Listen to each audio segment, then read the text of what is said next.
So a few times I've tried to make some videos showing the work of Stan Tenen and the Dance of the Hebrew Letters, which is some hand gestures showing the Aleph Bet through what I believe to be the pictographs, also the Nag Hammadi as Stan Tenen demonstrates, and also in the plain text of the Hebrew, like the block letters that we use now.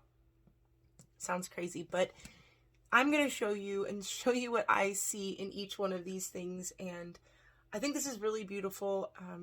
Even children can understand this, and I literally mean children, like actual children. They can see these things and they know what it means, so I think it's something that we should be paying attention to.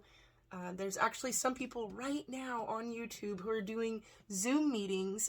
There's a choreographer, I believe a musician, there is a Jewish scholar, the founder of the Maru Foundation, and even Stan Tenen's wife are all doing a Zoom meeting.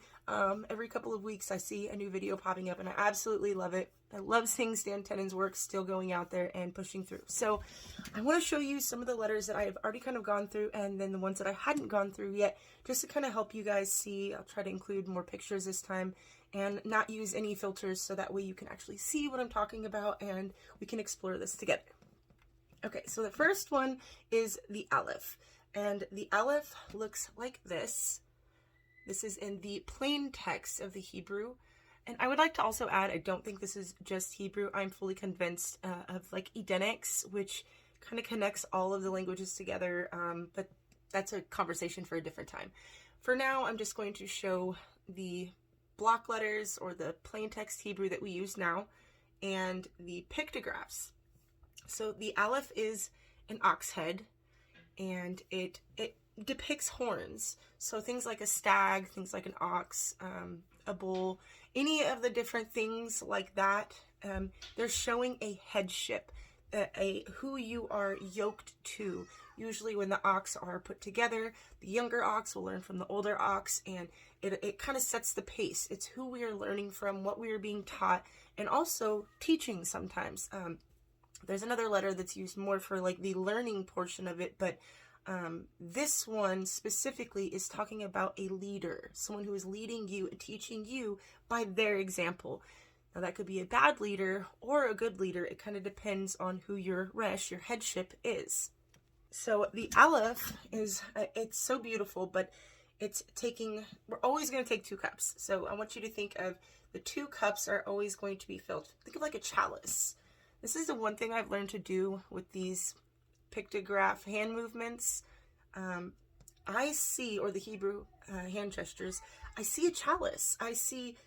You see my hand, but what I'm seeing is what is in between my hand. I see the chalice and the overflow that comes from it. So what we're doing is we're filling the cup of the spirit and the cup of the flesh. These are done simultaneously. We can't have one without the other. I mean, we can, but that's what causes an imbalance, and that's what we're trying to avoid here. We're trying to not have a third eye or just one eye open, but rather the 2 eyes, the spiritual and the physical, becoming one. So seeing both in the physical and in the spiritual. So the Aleph, we take the 2 cups, and we're actually going to hunch over, and it's like we're bowing down to what is within. So when you see here, I'm going to kind of move my hands just to where you would see what I see. So you see here, this is the head, this is one of the horns, and this is the other horn. This is the Aleph. Now, if you're also looking at the Aleph from this way, this is the line, the little line, the other little line of the plain text Aleph.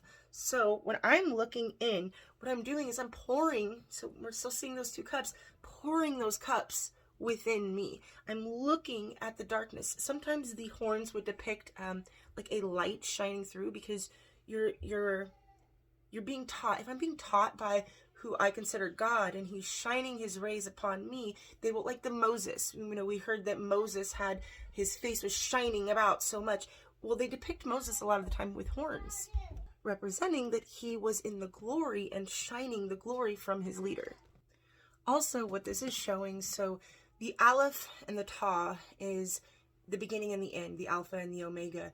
What it is showing is the light and the dark. It is showing, once again, that balance between the two. So when the Aleph Ta, which is the Father's signature, which, by the way, is a word for you. You are the light. And if you are the light, by default, that makes me the darkness. So what I'm doing is I'm having your light shine on the darkness within. So when I look at this, I see it upside down. I see the Aleph is upside down, showing that the position of the light being shown is coming from you.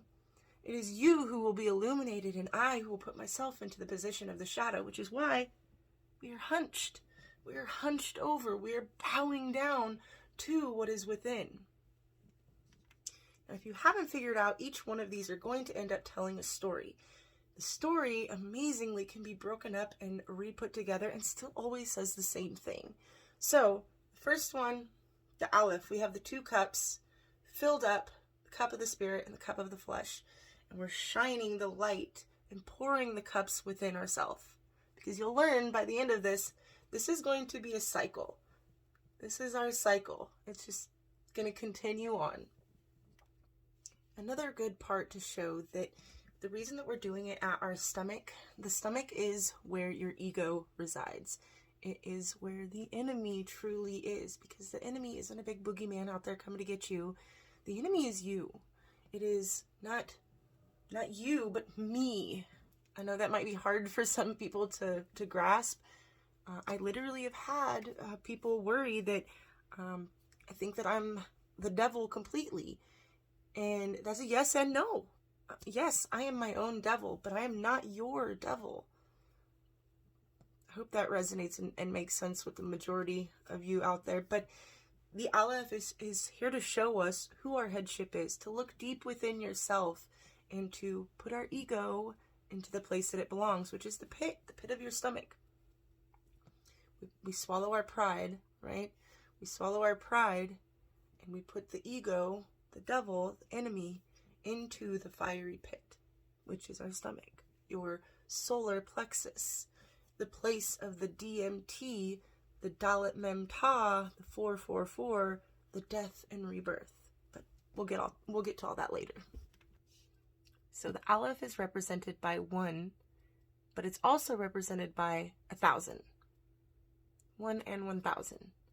You'll see once again how this cycle begins and ends, all with the Aleph, all the way to the Ta, and right back to the Aleph, which is once again looking inside yourself, bowing down to the true self.